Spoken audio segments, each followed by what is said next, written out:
E para a parte 2 desse papo sobre despedidas, eu recebo duas maravilhosas.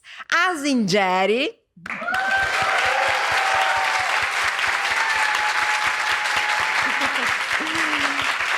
E Natália Souza.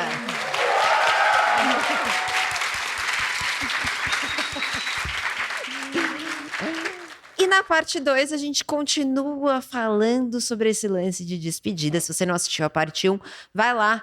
Tem aqui nessa plataforma no YouTube, mas tem também no Spotify e outras plataformas. E a gente vai ter também perguntinhas da plateia e vai ter um quadro com o meu livro. Agora, eu já vou começar indo para a pergunta da plateia. Oi, gente, tudo bem? Eu sou a Camila. Oi, Camila. Durante a conversa, eu fiquei pensando... lógico que a gente pensa em dizer adeus e sempre pensa em outras pessoas, mas seria só mais uma de várias situações em que a gente nunca se coloca em primeiro lugar.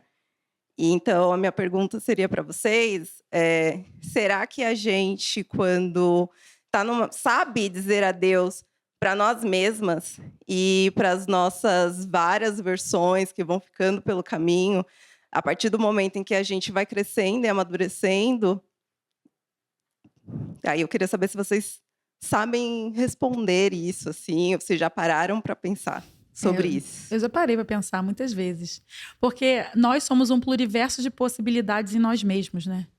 Então, a gente vai deixando morrer quem somos, assim. E eu penso muito nisso, assim, porque tem certos comportamentos que eu já tive que, com o processo da vida, eu tomei consciência e não quero mais, entende? Então, vou deixando, assim, morrer isso, assim, me despindo de algo, assim, sempre com base na análise, né, gente? Tem que ir na terapia, isso é muito importante. Então, sim, eu penso muito nisso, sobre o que eu preciso, o que eu não quero mais ser, né? Por exemplo, eu sempre tento não ser nervosa, nunca consegui, né? Nunca consegui. E é uma coisa assim, um exercício para a vida, porque eu sou muito nervosa, muito nervosa. Acontece uma coisinha, eu fico muito nervosa, vocês não imaginam. Então tem que ficar fazendo esse exercício mesmo de não, as coisas acontecem, então fica tranquila. E essa é uma coisa que estar nervosa foi uma coisa que me causou muito mal, porque muitas das vezes me paralisou, ou eu não consegui fazer uma coisa da forma adequada, porque eu estava nervosa, achando... Sei lá, aí emenda com uma ansiedade, né? É um negócio muito estranho isso. Então, conscientemente, eu tento me despir dessa versão pavio curtíssimo que eu tenho, entende? Principalmente, assim, naqueles dias que a gente está de pá virada, aí a pessoa sorri pra você e fala, tá sorrindo por quê, caralho? Não te perguntei nada. Muito assim, de não rir, de olhar assim, ficar pensando várias coisas. Então, eu tento fazer isso, assim. E, sim, eu acho que é se despir em direção à melhor versão de você mesmo naquele momento. Eu acho que isso é importante. E é difícil também, claro. Eu fico pensando... A sua pergunta me fez pensar numa coisa que eu acho que eu nunca tinha pensado, ou talvez pensei e esqueci. Mas eu acho que pra gente se despedir de alguém... a gente também precisa se despedir de uma parte nossa que resiste à mudança, saca? Eu contei da história desse meu primeiro relacionamento, que eu não queria terminar e tal. E eu lembro que uma das coisas que eu precisei fazer foi me despedir da ideia que eu tinha de mim, de que eu poderia salvar aquela relação. Despedir da ideia que eu tinha de mim, de que só amor era o suficiente. Despedir daquela ideia de mim que se eu... Cara, faltou um pouquinho de esforço, sabe? Assim, você fala assim, mas eu posso tentar só mais um pouquinho, assim. Então, achei bem interessante. Eu acho que, de fato, assim, pra gente conseguir muitas vezes se despedir de alguém, ou se despedir de uma ideia, ou se despedir de um lugar, se despedir de algo que não nos cabe mais, por vezes a gente tem que despedir de uma parte nossa que resiste à mudança e que quer ficar naquele lugar, saca? Como essa metáfora mesmo da natureza de trocar de pele, né? Primeiro acontece algo em mim, primeiro eu me despeço de algo em mim, primeiro eu me transformo para que aí eu consiga comportar algo, né? E sustentar essa despedida. E e poder dizer, eu tô fazendo isso para ficar do meu lado. Eu acho que mais ou menos isso. Perfeito. Vamos para a próxima pergunta? Meu nome é Gleice e, Nath, eu adoro você. Cara, assim, a gente já se encontrou algumas vezes e sem combinar, porque você não é minha amiga, mas eu gostaria muito que fosse. Já pode virar amiga. Já tô E toda vez que eu te encontro, eu falo assim, a primeira vez que eu te vi, pessoalmente, foi no show da Gadu. Verdade, sim. A Tássia, minha namorada, sempre te assusta. Eu falo, gente, pelo amor de Deus, vai devagar com ela, né? E assim, Nath, depois que eu comecei a te ouvir, e eu falo assim, cara, como a Nath parece comigo, né? E aí eu começo a ter o seu trejeito. Que bonita. E assim, você é muito especial pra mim, porque quando você entrou na minha vida, eu tava saindo de um casamento. E assim, eu me pego muito nas suas palavras, que é muito difícil, né? Essa pessoa vai sofrer muito, porque eu tô saindo. E como que eu vou viver sem ela, né? E é muito difícil. A minha pergunta pra você, você tem noção da sua grandeza e o quanto você é importante? Porque assim, você me acompanhou nesse processo e foi muito difícil pra mim. Muitos dias eu ia trabalhar e falava, cara, que difícil, porque esse é meu mundo e eu nasci novamente. Então minha pergunta, você tem noção que você faz parte de várias vidas, assim como a minha e a vida do meu filho, que a gente teve que recomeçar. E assim, você foi fortaleza pra mim. Axé. Que linda. Obrigada, Nath.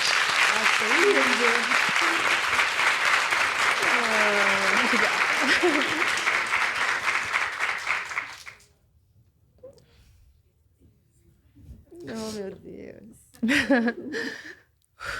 Eu faço podcast há 6 anos, né? E eu não consigo me acostumar, assim. Porque eu acho muito poderoso os encontros. Eu sempre digo isso, assim. Que eu me sinto parte do que eu faço no Pra Dar Minhas Coisas. Mas eu me sinto também testemunha do que eu faço no Pra Dar Minhas Coisas. Porque o que aconteceu aqui só acontece nos encontros, mas só aconteceu porque era eu e porque era você. Há algo que acontece nos encontros que só acontece porque é a gente e porque é esse outro. Porque tem muita gente que passa pela nossa vida e o que a gente passa pela vida das pessoas e nada fica, né? E nada se transforma. Então, o que eu tenho noção é da grandeza do que acontece nos encontros que acontecem no Pra Dar Nome às Coisas. E eu tenho absoluta noção e certeza e muita gratidão, e por isso que eu me emociono sempre, porque eu sei que não acontece só, entendeu? Não é só eu, não acontece porque só sou eu, é porque é a gente junto nessa mesa.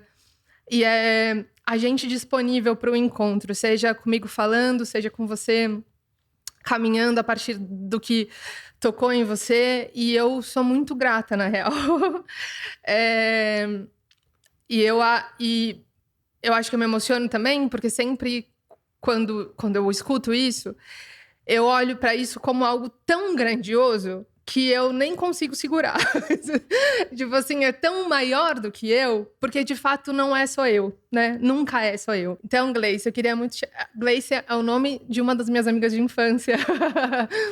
Eu queria muito te agradecer pela disponibilidade ao encontro, por você me deixar entrar na sua vida. Eu respeito muito essa abertura e eu espero que enquanto você estiver na mesa, ela te seja um bom lugar. Muito obrigada. Oh, meu Deus.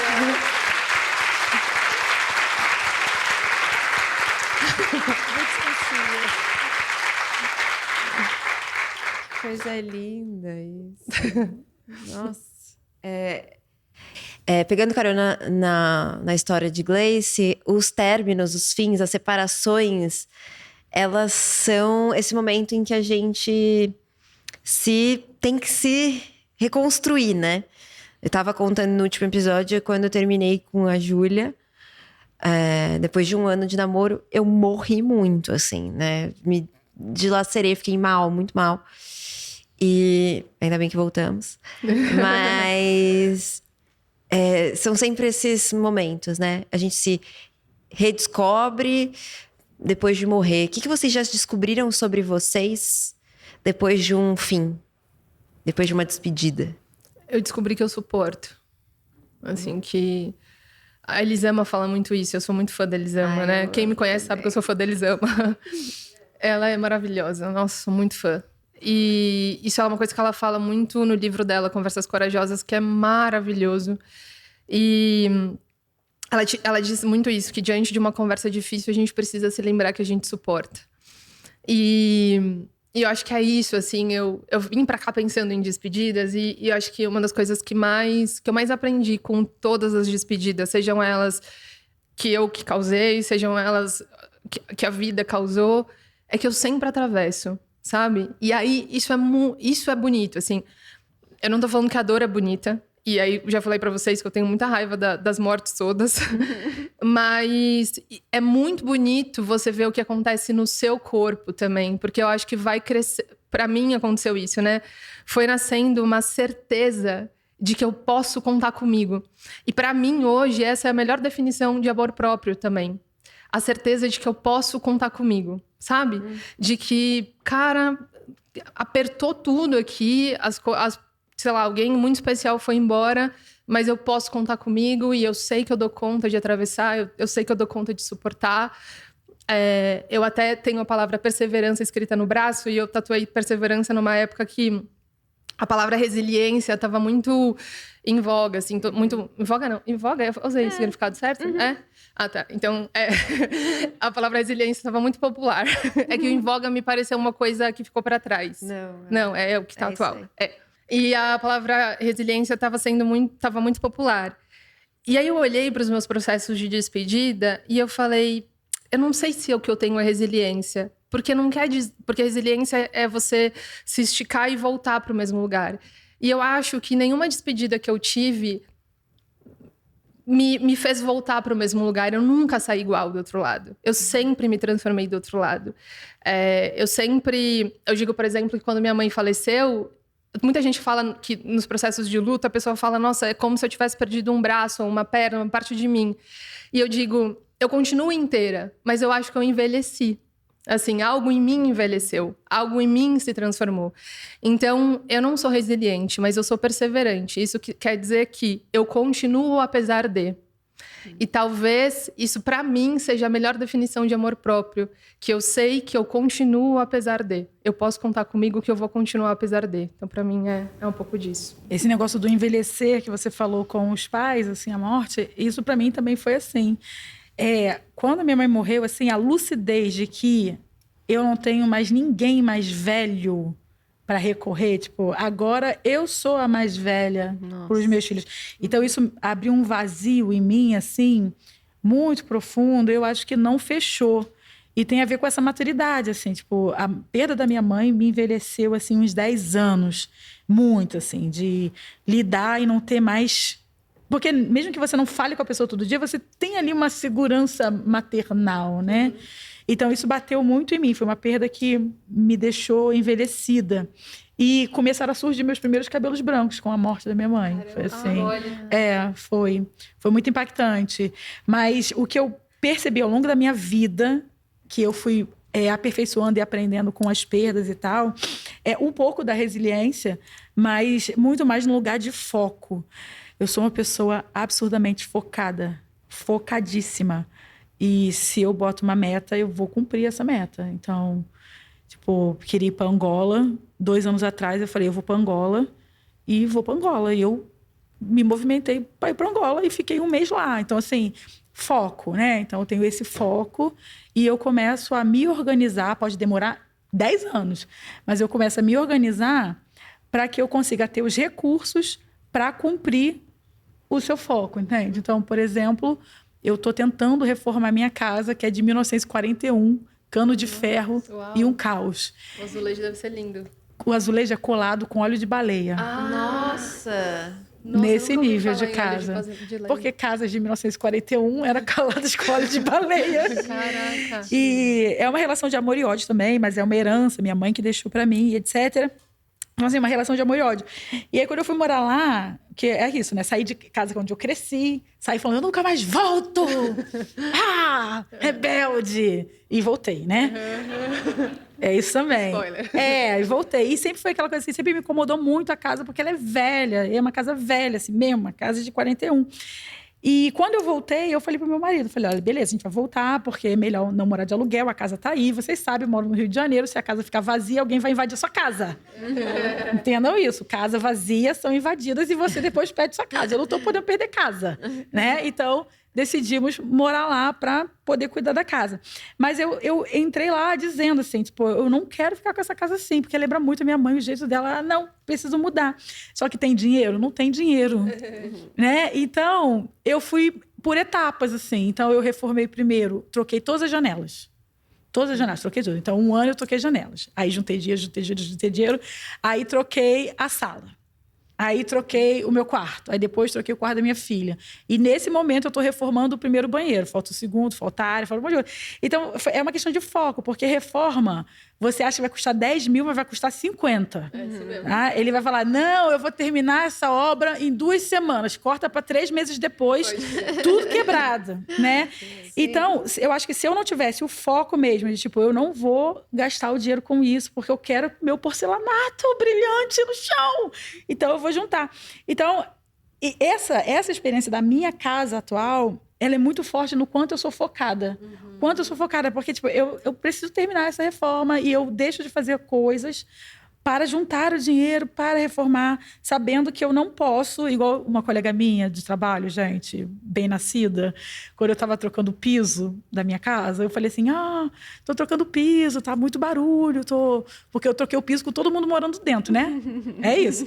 Aí minha colega muito bem nascida falou assim, Asa, por que você não aluga um apartamentinho nesse período? Esse dia pra reforma. Tipo, as pessoas não entendem, né? Ou eu como porcelanato, ou eu alugo apartamentinho. Não entendeu? Eu devo ter feito uma cara de muito bunda, porque ela ficou muito sem graça. Assim, a minha cara, tipo, tá maluca? E ela falou assim, não, mas às vezes você tem um amigo que pode emprestar um apartamento. Meus amigos não têm iPhone, gente. Como é que eles vão emprestar um apartamento? Entende? Então, assim, você se depara com pessoas muito privilegiadas. E eu trabalho num lugar em que a maioria é privilegiada, entendeu? Tem um apartamentinho. E eu tô juntando dinheiro para trocar o porcelanato. Então, assim, o foco, quando você vem de uma base periférica, humilde, né? Cresceu, nunca passou fome e tal, mas cresceu sempre numa espécie de escassez, né? Tinha lá as coisas, mas nunca teve nada além do que o básico de dignidade que seus pais podem oferecer. Então, isso me choca muito, esse tipo de choque classista, né? Essas noções, assim, que para mim é muito fora do lugar. Mas, ao mesmo tempo, me inspira muito. Porque, como eu sou focada, eu fico, pô, olha a casa da pessoa. Tipo, eu sou amiga da Maju Coutinho. Toda vez que eu vou na casa dela, eu fico, gente, olha só esse porcelanato. Olha esse quadro. Eu já falei pra ela, Maju, teve um dia que eu tirei a foto da casa dela toda. Eu falei, não, porque eu preciso ver, pra eu me inspirar pra minha casa, entende? Então, acaba que você usa o outro como inspiração, porque vê alguém que está no melhor lugar que você, né? Não um lugar de classe, mas que tem uma coisa que você valoriza e que você pode se inspirar nessa pessoa, nessa casa linda dessa pessoa, mesmo que para você, com a sua trajetória, vai demorar 10 anos, que é o cálculo que eu fiz da minha reforma da minha casa. 10 anos. Então, mesmo que demore 10 anos, quando você tem um foco, isso faz muito sentido. E cada vez que você consegue, é uma vitória. Então, tipo, quando a sala ficou pronta, eu dei uma festa de inauguração da sala. Só da sala. Aí depois o quarto, eu dei uma festa de inauguração do quarto. Eu amei isso. Porque isso é tipo, é como, sei lá, é um abraço em você mesma. Tem que se celebrar mesmo. Entendeu? Então o foco é algo assim que sempre me bota de volta no movimento quando eu tô na merda, assim. Tipo, eu tô na merda, foca em alguma coisa e vai, entendeu? E tem dado certo, até hoje, assim. Total. Você falou de reforma, eu fiquei pensando, a reforma, né, que você fala 2 semanas, depois 3 meses tá tudo quebrado. Eu acho que isso é na casa e na vida, né? Nossa, nossa reforma interna também é um pouco assim. E agora a gente vai ter causo, vai ter história. A gente vai ouvir ela, que sempre traz bossa para os nossos papos. Fala, Márcia. E hoje o tema é sobre despedidas. E eu tenho um quadro dentro da Louva a Deusa, onde eu trago causos, reflexões. E o tema de hoje, assim, eu perguntei para a pessoa se eu poderia contar. Às vezes eu não pergunto, eu só conto sem expor. E aí, no futuro, às vezes dá uns probleminhas. As pessoas ficam chateadas, mesmo que a gente não exponha o nome da pessoa. A pessoa, falou de mim no Louva a Deus assim. Mas a pessoa é daqui, não? É da sua vida? O nome dela é Vanusa, de Natal, do Rio Grande do Norte, de onde eu sou. O endereço. E a nossa história começa no ensino médio. A gente estudou no Instituto Federal do Rio Grande do Norte. E ela é a minha alma gêmea. Mas por conta da distância, por eu ter escolhido seguir o meu sonho de tentar a vida em São Paulo e ser jornalista também, assim como a Nath, ainda não consegui, mas tá caminhando. Mas deu certo. A gente precisou dizer adeus. E assim, eu nunca contei essa história para as pessoas. Toda vez que eu vou visitar a minha família no Rio Grande do Norte, eu falo, vou lá em Natal, que a gente é de uma cidade pequena. E aí a Vanusa mora na capital. Então eu falo, eu vou visitar minha amiga do ensino médio. E aí agora todo mundo tá sabendo. Mas minhas amigas de São Paulo já sabem, né? A nossa história começa no ensino médio. A gente tem uma conexão surreal, mas nunca aconteceu nada. Porque a gente vivia em épocas diferentes. Eu estudava com a irmã dela. E aí, em 2023, o meu relacionamento estava um pouco ruim. E em 2024, eu levei um pé na bunda. Até contei a história aqui. E aí, por isso viralizou. E eu tô aqui agora. E aí, no meu relacionamento já estava meio ruim. Ela também tinha um relacionamento que não estava tão bom. Levou um pé na bunda também, em 2024. E aí, a nossa história se cruza no Twitter. A gente já se seguia desde 2018. E aí, ela desabafando lá. E eu também chateadíssima. Então, a gente começa a conversar todos os dias pelo WhatsApp. Inclusive, agora, ela sempre me ajuda com os temas do podcast também. Me ajuda a fazer trabalhos da faculdade. E a gente tem essa conexão, assim, maravilhosa. Eu tenho certeza que eu nunca vivi um amor desse tipo. Mas a gente não pode dar certo no sentido de estar todos os dias juntas por conta de sonhos. E até no livro da Sofia Menegon, se você ainda não adquiriu, tem no MIS. Ela fala sobre... Tem amores que são mais sobre despedidas do que sobre chegadas, né? Mais ou menos assim. Uhum. E é muito sobre isso. Porque eu acredito que, às vezes, a gente precisa deixar um amor romântico para viver amores muito maiores, que são os nossos sonhos. E tem lugares que a gente volta, mas que não necessariamente é o nosso lar, mas é uma volta para dentro da gente, sabe? E o lugar que a gente precisa voltar, às vezes, não é um lugar físico, mas a nossa maior identidade e nossa maior luta também é não deixar os nossos sonhos para trás. E, às vezes, essas despedidas são muito sobre isso, né? Eu sempre tive o sonho de ser jornalista. Não passei na Faculdade Federal do Rio Grande do Norte. Falei, não, vou tentar a minha vida em São Paulo. E eu acho que também sobre despedidas tem coisas que é muito para ser sua, né? Porque quem diria que um dia, aleatoriamente, vindo assistir o podcast Louva a Deusa, né? Eu contei um caos e ganhei esse espaço para contar minhas histórias. Então, eu acredito que todos os dias, como vocês até falaram aqui, a gente se despede de alguma coisa. E, sobretudo, que a gente não possa se despedir dos nossos sonhos mais íntimos, aqueles quando a gente era criança, né, Heloísa, de 7 anos, até tá ali. Que a gente não se despeça disso, que a gente possa, de fato, chegar e ir junto atrás disso, sabe? E é isso, gente, a história de hoje. A Vanusa, ela é a minha alma gêmea, mas não tem como classificar. Ela não é minha amiga, mas também não é a minha namorada. Eu acho que é muito mais além disso. Tem uma roleta ali na entrada do hall que fala que tem amizades que podem ser sua alma gêmea. E eu acredito que a minha é ela.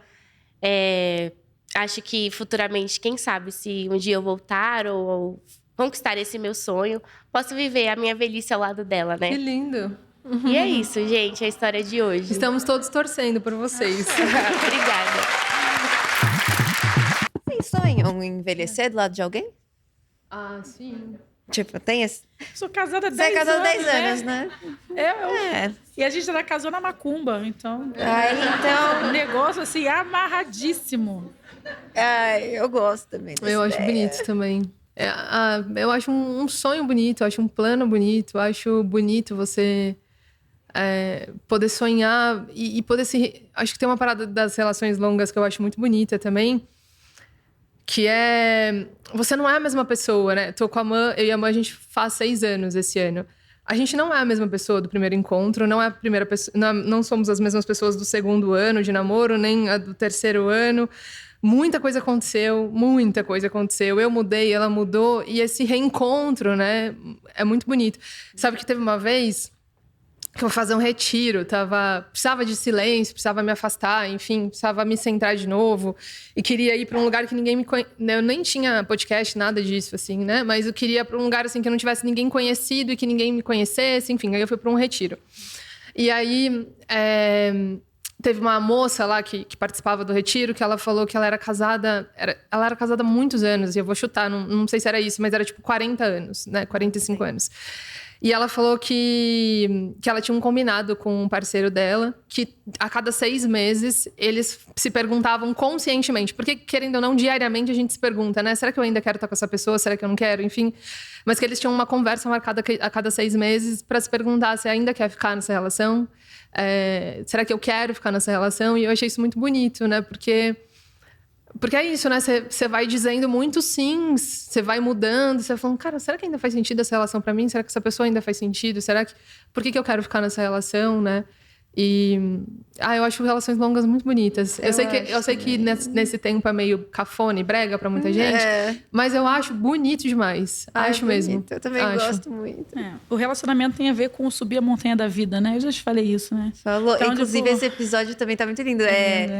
Livres amores, amores livres. Amores livres. Eu acredito realmente nisso, assim, que viver é subir a montanha da vida, da melhor forma como você pode, e que os relacionamentos eles têm que ser para agregar nessa subida, independente de qual relacionamento seja. Então, por exemplo, uma família, independente da construção, né, não precisa ser a da margarina ou a família tradicional brasileira, né? Então, a família, né, sem definições, nada mais é do que a subida de uma constelação solar, né? A subida da montanha da vida de uma constelação solar. São várias pessoas que vão ali subindo a vida, deixando as coisas mais solares. Deveria ser assim. Então, uma coisa que eu faço, assim, em relação a relacionamentos com pessoas, é me perguntar se essa pessoa acende o meu sol, se ela caminha comigo montanha da vida acima. E também estou preparada para perceber que não e tirar ela da montanha da minha vida. Porque também tem isso. Não adianta você perguntar e não querer a resposta. Né? Então, muitos dos problemas de relacionamento, às vezes é isso. Assim, é a gente não querendo aceitar a liberdade que o outro tem de não querer subir a montanha da sua vida. Às vezes é a gente permitindo ser carregada na montanha da vida dos outros. Então, tem que ter aí uma certa lucidez. E, assim, eu acredito, né, numa relação duradoura, porque senão eu não investiria numa relação duradoura. Sim. Mas também, Marlon e eu, a gente tem muito uma lucidez, assim, sobre... A gente acredita muito na nossa relação. Pode ser que amanhã não acredite mais. Mas até o presente momento, mesmo com todos os BOs, brigas, arrancar rabos e tudo mais, porque eu sou uma pessoa difícil, tenho essa consciência... Nunca aconteceu nada assim que os dois pensassem, cara, não vale a pena. Sempre valeu a pena, até o dia de hoje, né? Então, eu acabo que tenho essa crença mesmo de envelhecer, assim, ao lado dele e tal. Mas também não sei, né? O futuro é tão louco, né? Eu já tive outros relacionamentos de 7 anos que eu achei que eu ia casar, viver para sempre, e não casei porra nenhuma. Então, é isso, assim, é fé na vida, fé e vai. Fé na vida, que lindo. Vamos para a próxima pergunta? Certo. Eu me chamo Matheus, eu escrevi para não me perder e começa assim. Eu estava na terapia e nós conversamos sobre alguns laços que foram construídos, né, ao longo da vida e eles foram encerrados sem muitas explicações, sem eu saber o porquê que a outra pessoa estava indo. E no caso é sempre, quer dizer, na maioria das vezes é pela outra parte envolvida. E isso sempre gera culpa em mim por eu não saber a razão. E eu sempre acabo trazendo pra mim, atribuindo pra mim. A outra pessoa se foi porque faltou algo em mim, porque a culpa é minha. Sempre eu acabo trazendo isso pra mim, por isso que eu estou trazendo na terapia, né? Estou tentando trabalhar isso. Mas a minha pergunta é como dar adeus a laços encerrados sem explicação, sem internalizar a culpa, sem trazer o fim pra mim, sem que a culpa seja minha todas as vezes. Se despedir do ego, né? Porque tem um lugar egóico aí. Não é que você seja egocêntrico, não, tá? Mas assim, no sentido, tipo, quando você acha que a relação acabou por uma culpa sua, ou coisa assim, você está mais uma vez colocando no centro da experiência. E o amor mesmo, assim, tudo que a gente tentar elaborar aqui com palavras sobre o que é o amor, não é amor. É uma projeção racional daquilo que você acha que é atravessado pelo seu ego. Então, amor é uma experiência cosmossensível, que você não expressa verbalmente, você sente sensitivamente, né? E aí a gente tenta elaborar com a racionalidade, aí vai falar, é uma coisa gostosa, não sei o quê, mas não é o amor em si. E quando acaba, de alguma forma, essa cosmosensação bate muito na gente, né? Tanto a perda, ou talvez a vontade de sentir aquilo de novo, que porque a pessoa foi embora não vai mais sentir, né? Mas tudo volta a esse lugar da sua dor, como se você, não você, mas nós, né? Como se a gente se colocasse nesse momento como o centro do mundo, né? Como o centro. E mais uma vez, muitas das vezes é por causa do nosso ego, a gente não consegue lidar com a realidade de que a pessoa não quer mais subir a montanha da sua vida.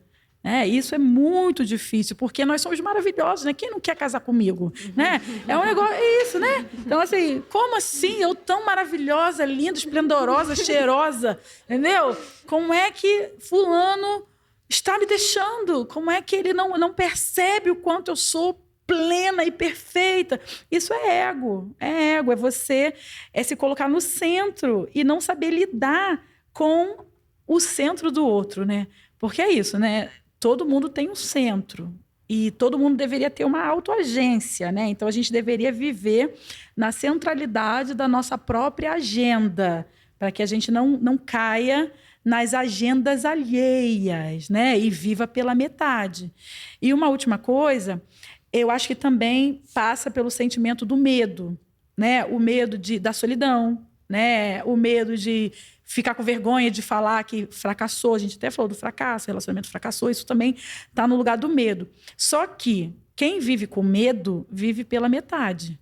E ninguém merece viver pela metade. A gente nasce para viver integralmente e integrantemente. Então, eu acho que nessa questão da culpa, quando você se sentir assim, vale você fazer um exercício mesmo, talvez meditação, não sei se você curte, mas de se perguntar assim, será que a culpa é realmente minha? Ou será que eu não estou me colocando no centro de uma relação, de uma atenção que não existe mais e eu não quero aceitar, né? E isso é, mais uma vez, atravessado pelo ego, assim, né? A lucidez de que nem todo mundo nos quer, né? Sou tão boa, mas nem todo mundo quer, então é isso, assim. Não sei se eu te respondi. Vou para terapia também, eu acho. Eu sou assim, porra, que merda. Eu acho que eu tenho 2 contribuições. A primeira, que eu vivi uma história parecida anos atrás, eu tô com há 6 anos, então acho que foi uns 9 anos atrás. Eu tava saindo com uma pessoa e tava vivendo assim... Cara, tava vivendo a minha vida de solteira, tava feliz com a minha vida de solteira, não tava procurando ninguém, enfim... Aí conheci uma pessoa e tava meio defendida e essa pessoa falou, não, como se a gente estivesse numa piscina e eu estivesse do lado de fora dessa piscina. E essa pessoa entrou na piscina e ficou falando, entra na piscina. E eu, não, mas eu tô vivendo bem aqui. Não, entra na piscina. E eu decidi entrar na piscina. Então, era uma decisão por viver aquela história. E aí, em algum momento, eu olhei pro lado e falei, cadê a pessoa? Eu tô sozinha na piscina. A pessoa foi embora. Meu Deus, eu tô sozinha aqui na piscina. E foi muito difícil para eu elaborar isso, no sentido de, caramba, a pessoa falou para eu entrar na piscina, eu entrei, ela foi embora, e agora nem explica por que ela foi embora, enfim. E quando não há respostas, a gente escolhe uma para dar. E geralmente a que a gente escolhe para dar é aquela que nos responsabiliza pelo fim. E aí, eu já vou terminar como essa história termina na minha vida, mas eu queria só fazer uma distinção antes. Tem uma coisa que a Brené Brown fala que eu gosto muito, que me ajudou muito a entender, que ela diz que tem uma diferença entre culpa e vergonha, embora essas 2 coisas se relacionem muito. Vergonha é quando... Culpa, na verdade, é quando você diz, eu fiz algo de errado. Vergonha é quando você diz, eu sou algo de errado. E aí, eu acho que esses 2 sentimentos, eles, na ausência de resposta, esses 2 sentimentos, eles triunfam, né? A gente fica pensando... Talvez, então, a pessoa tenha ido embora porque eu fiz alguma coisa. E eu tava muito travada nessa história. Muito, caramba, talvez eu tenha feito alguma coisa pra pessoa ir, porque até então ela tava aqui, então agora foi embora, enfim. E aí eu fui conversar com uma amiga que era bruxona, assim. Sabe aquelas bruxona? Aquelas amigas bruxona. E aí ela foi até a minha casa. E eu muito angustiada, assim. Era uma angústia real mesmo, assim, né? Porque se fosse qualquer outra pessoa, se não tivesse sentimento envolvido, a pessoa foi embora e foda-se, né? Mas quando a gente tem sentimento, a gente quer que o outro fique. Porque a gente, mesmo que isso seja uma ilusão, a gente acha que a permanência do outro diz algo sobre a gente. Em geral, não diz. Em geral, a gente fica sempre porque a gente quer ficar e pelas nossas próprias razões, mas a gente acha que o outro ficou por isso. E aí eu falei pra ela, o nome dela é Catarina. E eu falei, Cati, tá foda, cara, tá muito foda. Eu fico repassando as conversas na cabeça e fico repassando o que eu disse. E aí eu fico, será que eu devia ter colocado risos em vez de RS aquela hora? Cara, será que foi o silêncio? Será que foi o que eu falei? Será que foi o que eu fiz? Será que não... Aí é um mundo de possibilidades, né? A gente fica repassando e tal. E aí eu lembro que ela pegou uns negócios na bolsa, assim, ela montou um charuto.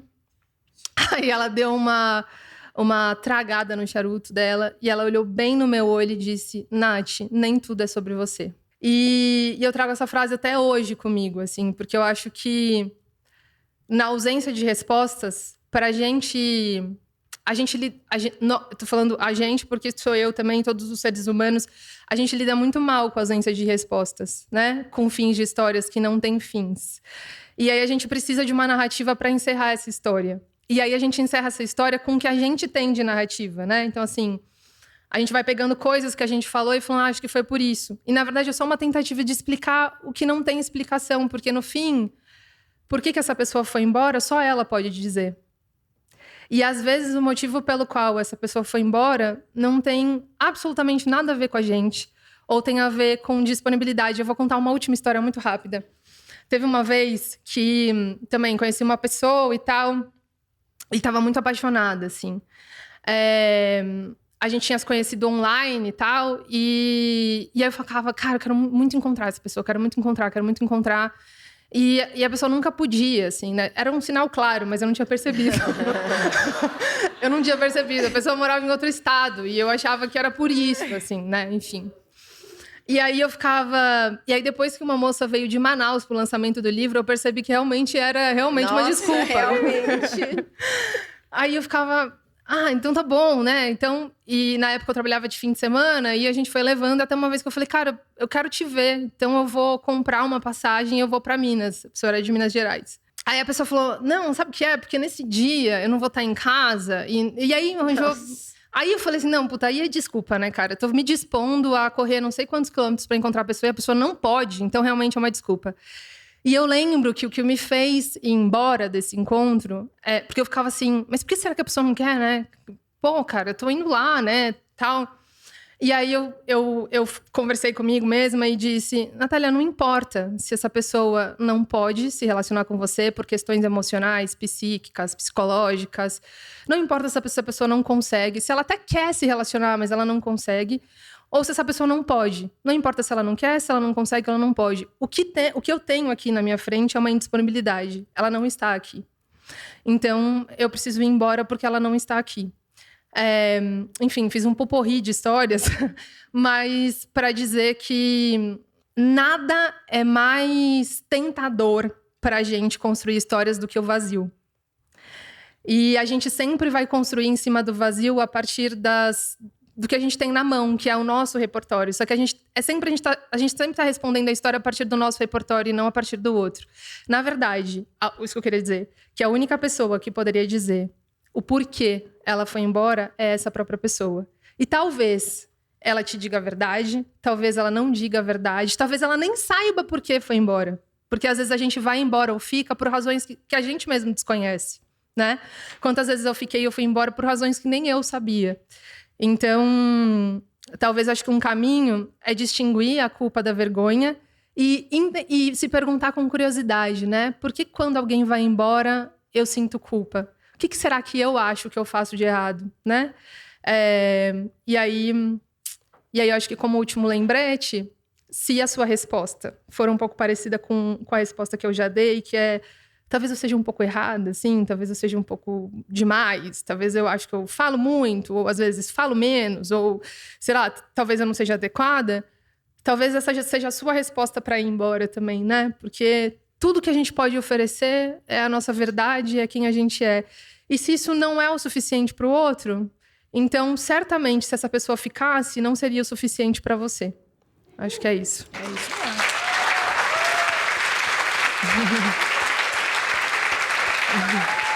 Gente, eu prometi e eu cumpri, né? Eu cumpri.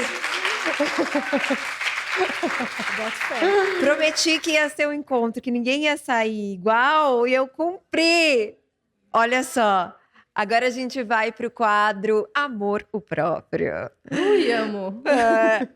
O quadro inspirado no meu livro Amor o Próprio, que já está disponível para você em qualquer livraria do país e também pela Amazon. Tá lindo. Ai, obrigada. E olha só, vou aproveitar e então vou abrir aqui uma página aleatória e vou achar uma frase, e aí eu vou ler como a frase tá, e aí vocês mudam a frase do jeito que vocês falariam. Abri na página 177, gente que se diverte. Quero encontrar os meus, que buscam os seus, e quando se encontram, inundam. Quero encontrar... Paz. Ah, que bonito. Quero encontrar... Solaridade. Uau, que lindo! Se tem jeito melhor de encerrar e despedir desse episódio, eu desconheço. Eu ia falar que eu tô triste que acabou, mas eu não tô. Eu tô feliz pelo que a gente viveu, foi muito lindo. Muito obrigada por terem vindo, Asa, obrigada por ter vindo, e eu amei esse encontro pessoalmente, finalmente. Finalmente, né? Gente, muito obrigada pela escuta. Eu espero que as minhas palavras tenham sido movimento para vocês e que a cabeça de vocês consigam assentar as coisas e se livrar daquilo que não faz sentido, né?